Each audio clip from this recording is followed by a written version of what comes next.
ઓસવણભાઈ ખૂબ સારા ગીત ગાયા. એખાદી કડી હું ગાવ લ્યો ને. આપણા બહેનો આ જો આ જે ગીત લગ્ન ગીત જે ગવાના ને એ પ્યોર આપણા સૌરાષ્ટ્રના ગુજરાતના. આપણે જે આગળ ગાયું મોર જાજે ઉગમણે દેશ, એમાં કેવડી મોટી સમજણ છે ખબર છે કોઈ? બહુ સમજણ છે. મોરલાને કીધું કે મોર ઉગમણો જાય છે, આથમણો જાય છે, વળતા વેવાઈને માંડવે જાય છે. બરાબર. હવે ગુજરાતનું ઉગમણું એટલે ડાકોર ને ભારતનું ઉગમણું એટલે જગન્નાથ ભગવાન જગન્નાથપુરી. આ ઉગમણું આથમણું દ્વારકા. એક્ઝેક્ટ તમે ભારતનો નકશો જોઈ લ્યો, દિશા જોઈ લ્યો તો ભારતનું ગણો તો જગન્નાથપુરી થાય ઉગમણું, ઉદ્યાચળ, અને આથમણું થાય દ્વારકા. એટલે આપણી માવુએ દીકરાને કીધું કે બેટા પેલા આમ જો જગન્નાથપુરી જાજે, દ્વારકા જાજે, જાત્રા કરજે, ગુરુધારણા કરજે, આ બધો અનુભવ કરીને વળતા પછી વેવાઈને માંડવે જાજે. અનુભવ વગરનો ઘૂઘો થઈને જાતો નહીં એમ. આપણી ગીતની સમજણ તો જો.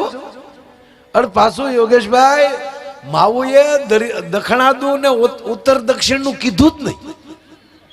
શું કામ? ગુજરાતનું દક્ષિણ દીવ આવે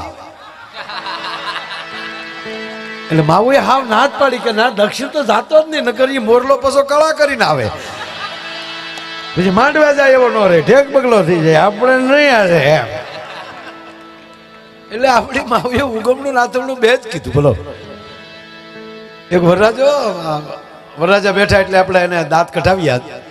અને હું તો પ્રાર્થના કરું વૈભવ, આજે જેટલા આનંદમાં છો તમે બંને જણા, બજરંગદાસ બાપાને અને બગડેશ્વર મહાદેવને પ્રાર્થના કરું કે આવા આનંદમાં સદાય તમારો વધારો થયા કરે છે. અને તમારા બેયની માથે ભગવાન દ્વારકાધીશ, ભગવાન રાઘવેન્દ્ર સરકાર, સદગુરુ બજરંગદાસ બાપા, ભગવાન બગડેશ્વર મહાદેવ તમારી દુઃખની વાદળીઓને ક્યાંય દરિયે ધકેલે કાયમ આવી સુખની વાદળીઓ વરસાવતા રહે. અને કારણ કે દાંપત્ય જે આ જો ભાઈ લગ્ન એને જ કરાય કે જેને ભરોસો હોય. મારા હું કઈ ખોટું નથી કહેતો. આ ઘણા જે હોય એ બધા જોક્સમાં એમ કહેતા હોય કે બસ વરરાજાને ઘોડે ચડાવવામાં એ હાટું જ આવે છે, મોકો આપે.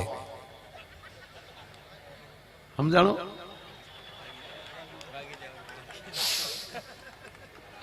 હું જાઉં બીજું વરરાજાને કે ઘોડે શું કામ બેસાડે કે મોકો આપે, એટલે હાલે ઘોડો નીકળવું તો નીકળી. ના, એ નથી.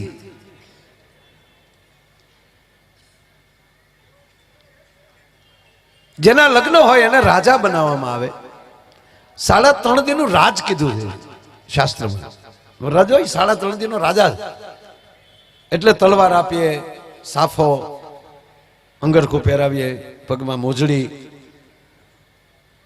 અને ઘરે પણ એનું ફુલેકું ચડાવીએ. અને ગામની બજારમાં એને ઢોલ વગાડતા વગાડતા બેનો ગીત ગાતા ગાતા નીકળે. અને એ બજારમાં એ રાજા તરીકે એમ કહેવાય. અને પછી જ્યારે પરણવા જાય ત્યારે પણ માંડવે જાય ત્યારે એને એવી રીતે શણગારીને વરરાજા સુધી બજારમાં ગીત ગાતા ગાતા લઈ જાય. આનો અર્થ એટલો જ કે બીજી વાર પછી લગ્ન પછી બજારમાં નીકળે ને ત્યારે દીકરાને યાદ આવે કે આ ભીતુએ મારા ગીત સાંભળ્યા છે, જગતે મને રાજા તરીકે જોયો છે, હવે મારે કોથળી પી ના કેળે ન સડાય એમ. મૂળ વાત એટલે કે હવે મારે બજારની ગરિમા રાખવી પડે. અરે હકીકત છે સાહેબ. કોઈક દી મેઘાણીને વાંચ્યો યોગેશભાઈ, વેરાન વગડો હતો, ઉજળ ટીબો હતો. ઉજળ ટીબો એને કહેવાય પેલા ગામ હોય પછી ત્યાં ન હોય એવો એક ઉજળ ટીબો, ગાંડી ગીર. અને ઉજળ ટીબાની બાજુમાં એક માલધારી પોતાની ગાયો ભેંસો ચારતો હતો. અને એમાં એક વ્યક્તિ ન્યાલી નીકળી, ભાચે ભાચે થીગડા. ગરીબાઈ આટો મારી ગયેલી, ફાટેલા તૂટેલા થોડા કપડા. પણ જાય યોગેશભાઈ ટીબો આવ્યો ત્યારે એની માથે જે ફાળિયું બાંધેલું હતું ને એ ફાળિયું છોડી અને પોતાની ભેઠાઈ વાળી લીધી, ફાટલા કપડા ઢાંકી લીધા. ત્યારે ગોવાળ એને પૂછે છે, ભાઈ આ વેરાન વગડો છે, અહીંયા મારી સિવાય બીજું કોઈ નથી, અને તમને શરમ શેની લાગી, તમે ભેઠાઈ કેમ વાળી? ત્યારે વ્યક્તિ એટલું બોલ્યો છો કે ભાઈ અત્યારે હું તું બે જ છીએ, પણ વર્ષો પહેલા અહીંયા ગામ હતું અને આ ગામમાં હું વરરાજોથી આવ્યો છું, આ ટીબાએ મને વરરાજા તરીકે જોયો છે, અહીંયા રૂડા ગીત ગવાડા હતા, એ ધરતીને ભોઠેપ ન લાગે એટલે મેં ભેઠાઈ વાળી લીધી. સાહેબ આ વાત છે, આ ખુમાર્યું છે. આપણી બહુ ઝીણી ઝીણી વાતો હોય ભાઈ. ચોરે યુવાન છોકરાઓ બેઠેલા ચોરે, ગામના ચોરે, અને એમાં 80 વર્ષના માળી ન્યાલી નીકળ્યા, પણ આમ જા ચોરો આવ્યો એટલે લાજનો ઘૂંટો તાળી લીધો. એ ચોરે બેઠેલા તમામ દીકરા યુવાન હતા, નાની ઉંમર હતી. એમાં એક દીકરાએ કીધું, માં ઉભા રહ્યો ને. હા બેટા, આયા મેં બેઠા, એ તમામ તારા દીકરાના દીકરા જેવડા છીએ, તમારા દીકરા જેવડા છીએ, તો તમે લાજ કોની કાઢી? કે દીકરાઓ તમારી લાજ હું થોડી કાઢું. કે તો કે અહીંયા એ બે હતા ને એની લાજ મેં કાઢી. સાહેબ જેના બેહડાની લાજુ કઢાતી હોય એ આપણી મર્યાદા છે. દરેક વરરાજો આમ ફેરા ફરતો હતો ને અહીંયા આપણે જેટલા ફેરા ફેરા એ બધાને ખબર હશે. આપણો પહેલો ફેરો ચાલુ થાય કે એ પા ભાગનો ફેરો આવે એટલે ખેતરપાળ આવે. આપણે ખેતરપાળને અંગૂઠા અડાડ્યા જશે જે પૈણે અડાડ્યા કે નહીં. હું કામ અડાડ્યા એ હજી મને ખબર નથી. બોલો, જેને પૂછે ને કે બાપા અડાડ્યા, તમે અડાડ્યા. જોકે મને ખબર નથી, કોઈને ખબર હોત મને કહેજો. કાલે પ્રોગ્રામમાં કહેવા થાય કે આ હાટું અંગૂઠો અડાડીએ એમ. ઉકરડી કોણ છે એ હરામ બરોબર આપણને ખબર નથી, પણ ઉકરડીને ઉઠાડવી પડે અને ઉકરડીને રગાડવી પડે. પણ આમ જા વરરાજો આમ ફેરા ફરતો હતો ભાઈ, અને જા પા ફેરો ફર્યો અને જા ખેતરપાળ પાસે આવ્યો, તા તો આપણા ગોર બાપો હાથમાં કંકાવટીને ચોખા લઈને ઉભેલા. ઓમ શુભ લગ્ન મંડપ જય વરરાજાના પગમાં લઈ બૂટ મોજા કાઢી નહીં, વરરાજાના જમણા પગનો ઉઠો, ખેતરપાળને અડાડો. અણવર કે આલ્યો ગોર દાદા 100 રૂપિયા, તમારો અંગૂઠો અડાડી ગયો. ગોર દાદા કે બાપા મારો અંગૂઠો નો હાલે, વિધિ એમાં વરરાજાનો અંગૂઠો અડાડવો પડે બાપા. કે ગોર દાદા આલ્યો બીજા 500 પડી મુદ્દો રહેવા ગયો. ગોરદાદાને શું થયું કે અણવર થોડાક આકરા પાણી હશે, એટલે કારણ કે અણવરને જે બૂટ મોજા કાઢવાનું હોય ને પગમાં, એટલે કે અણવરને થોડુંક બળ કરવું પડે, એટલે આ ના પાડે છે. એટલે અણવરને કીધું કે નહીં જો ભાઈ તેવડ ન હોય તો અણવર નો થવાય બાપા, વિધિમાં કાંઈ ફેરફાર નહીં, અંગૂઠો અડાડવો પડે. ગોરદાદા આલ્યો બીજા 1000 પડી મુદ્દો રહેવા ગયો. ગોરદાદા કે પણ તકલીફ શું છે? તકલીફ બીજી કાંઈ નથી, હજી અમે અત્યાર સુધીમાં વેવાઈને ખબર પડવા નથી દીધી, તમે ખેતરપાળને હું કામ ખબર પાડવા માંગો છો? તોય ગોરદાદાને ટપો ન પીડ્યો. નહીં ભાઈ વિધિ અંગૂઠો અડાડવો પડે બાપા. ગોરદાદા આલ્યો 500 પડી મુદ્દો રહેવા ગયો. તાકે પણ તકલીફ હું છે? તકલીફ બીજી કાંઈ નથી, અંગૂઠો જ નથી.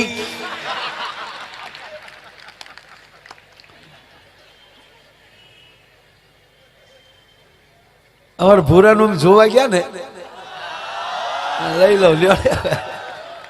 ખરેખર હું છે ને આમ તમને એવું લાગે, પણ હું ખરેખર ઓછો ટાઈમ લઉં, કારણ કે મારે વસવણ ભાઈને સાંભળવા મને મજા આવે.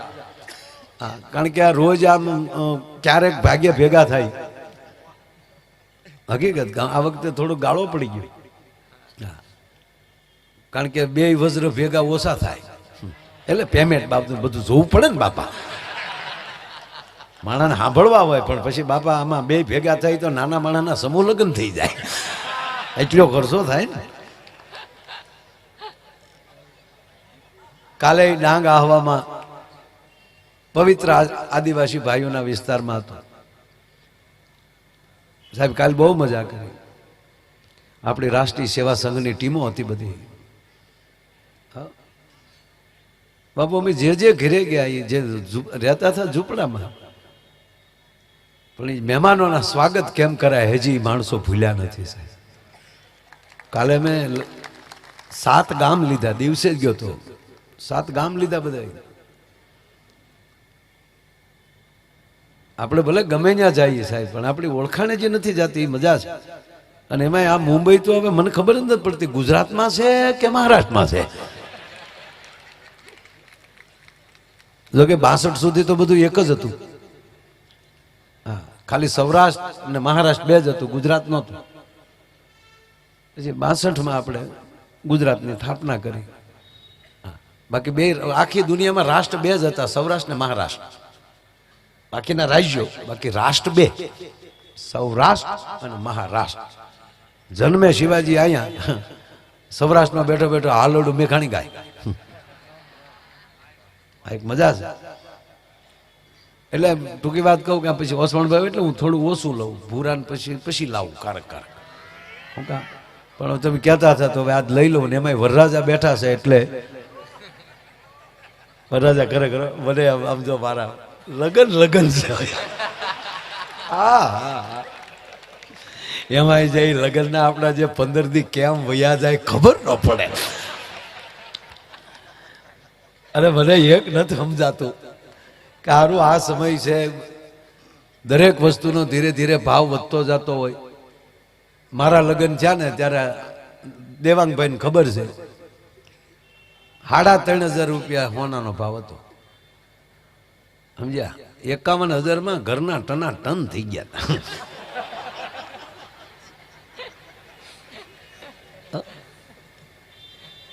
ધીરે ધીરે ધીરે કપડાનો ભાવ, જમીનના ભાવ, હમણાં તો કૂતર્યું ઉભે રોડે સડી ગયું હતું. મેં કીધું લા કેમ ભાઈ? મને કે સ્ક્વેર ફૂટના ભાવ પૂછ્યા. મેં કીધું બહુ કરી યાર. દરેક વસ્તુના ભાવ વધતા જાય. અમારા ભાવ જવો એટલે અમારો ભાવ જ છે ને આ આપણે હા એમ એમ આ ભાવ વગરની ભક્તિ નકામી ભાવ. અને એમાંય તમને સાંભળજો સંબંધ કર્યો હોય ત્યારે બે છોકરી છોકરાનો કેવો ભાવ હોય. હે ફોન નો આવ્યો હોય તો એકચ્યુઅલી તકલીફ પડે. એટલે ગામડામાં આવ્યો ગામડામાં વાયડા ડામ બે હાલો પૂરો બોલો હાલો તો ઓલી દીકરી કે બોલો ને પણ સમજો હું કરતા બાની એ ગોદડા ધોવે. બાપા ક્યાં ગયા હતા? હાઠિયું ક્યાં? બા કેટલા દૂર? અહીંયા છે બાજુમાં જ બેઠા. તો બોલ તો ખરી કઈ. મારે હું બોલું? તમે બોલો ને જે બોલવું. પછી ભૂરો ચાલુ કરે બોલવાનું. એ પછી મારે ન કહેવાય તમને. અને સામે લેવલે એટલે જ હતા ભૂરો બોલે ઓલી કરતી આ બાજુ.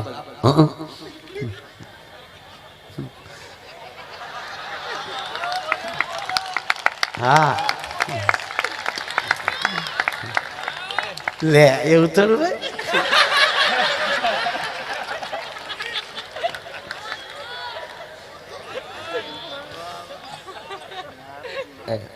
દાંત કાઢવા ને આપણે મારો ભાઈ છે નથી ફિલ્મમાં હીરો બન્યો.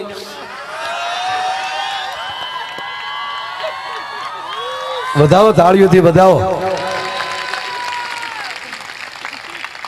એવડો વિશાલ છે.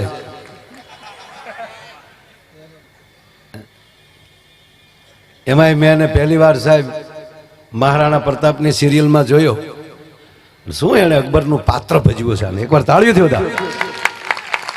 પછી ઓલું તારી આરે અમે ફિલ્મ જોવા આવ્યા તારી ભેગા કેવી હે મર્દાની 2 એમાં જે વિલન છો સા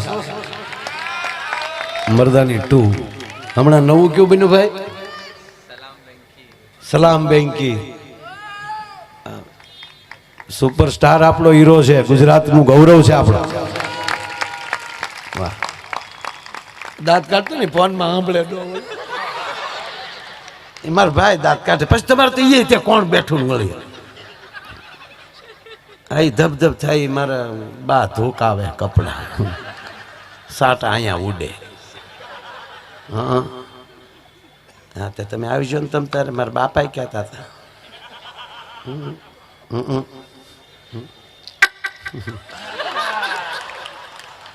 ટૂંકમાં 5 મિનિટના ફોનમાં ઓલો ન્યાલી 15 વાર એમ કે કાંઈક તો બોલ કાંઈક તો બોલ કાંઈક તો બોલ. ઈનો લગ્ન પછી હું કે તું મૂકી બે. દાંપત્ય જીવન એટલે બેના ખોળિયા જુદા, આત્મો એક. આનું નામ દાંપત્ય જીવન. અને એકબીજાની ભરોસાની પરાકાષ્ઠા, વિશ્વાસ, ભરોસો. કોણ હતું ને કોને રે વાત કરતા હતા, કોનો મેસેજ હતો, આને પડવું જ નહીં. એને પ્રયોગ જ ન કરો. એને વહી આવજો મારે હતા હતા. આપણે ત્યાં દર્શન કરશું ગીગા બાપુના અને આશીર્વાદ લેશું કે આને થોડીક સદબુદ્ધિ આપો. અને પછી તમારે સદબુદ્ધિ ન આવે તો ગિરનાર રાખો નથી ન્યાલી. હા, દાંપત્ય જીવન એટલે ભરોસાની પરાકાષ્ઠા, વિશ્વાસનો ધોધ. અને એ વિશ્વાસના ધોધમાંથી તમારી એક નવી પેઢી ઉત્પન્ન થતી હોય છે. હવે એ પેઢીની શરૂઆતમાં જ તમે આ નવા નવા ફોન આવ્યા ત્યારે યોગેશભાઈ બહુ ડખા થતા, ગામડામાં બહુ ડખા થતા. ઓલી કેસેટ વાગે એ અમારી બેનોને ખબર જ નહોતી. એ બિચારી ફોન કરે એટલે ઓલી કેસેટ વાગે, એ આપકા કોલ નહીં લે सकता. એ શિવલી કોણ બોલે વૈશભા? કેસેટ વારે બાથી લઈ ચૂચું. ઓલો ઘીરે આવે એટલે વારો પાડી દેવો. કોણ હતી? કોણે ફોન ઉપાડ્યો હતો? હવે ઓલાને તો કોલે ન આવ્યો હોય ત્યારે, હવે કેસેટ મારે બાઈ જઈ એને ખબર ન હોય. ના, વિશ્વાસનો પરાકાષ્ઠાનું નામ લગ્ન. અને એટલે એના ગીત ગાવામાં આવે, એને રૂડું લગાડવામાં આવે, અને સમાજ ચાંદલો કરે. એ આમ જોવો, તમને કહું, ફરીવાર કહું, મારી માવું પાયામાં તમે જુઓ, પુરુષ ગમે એવો હોય, હું આપણી વાત ન કરતો, ભગવાનની વાત કરું છું. આપણા ભગવાન તે મોટા મેન બ્રહ્મા, વિષ્ણુ અને મહેશ. હવે આપણો બ્રહ્માનું શું કાર્ય છે? સર્જન કરવું. તો એ સર્જન કાર્ય કરી શકે છે. ઘરે માં સરસ્વતી બેઠા છે, એની અર્ધાંગના કોણ છે? બ્રહ્માની સરસ્વતી.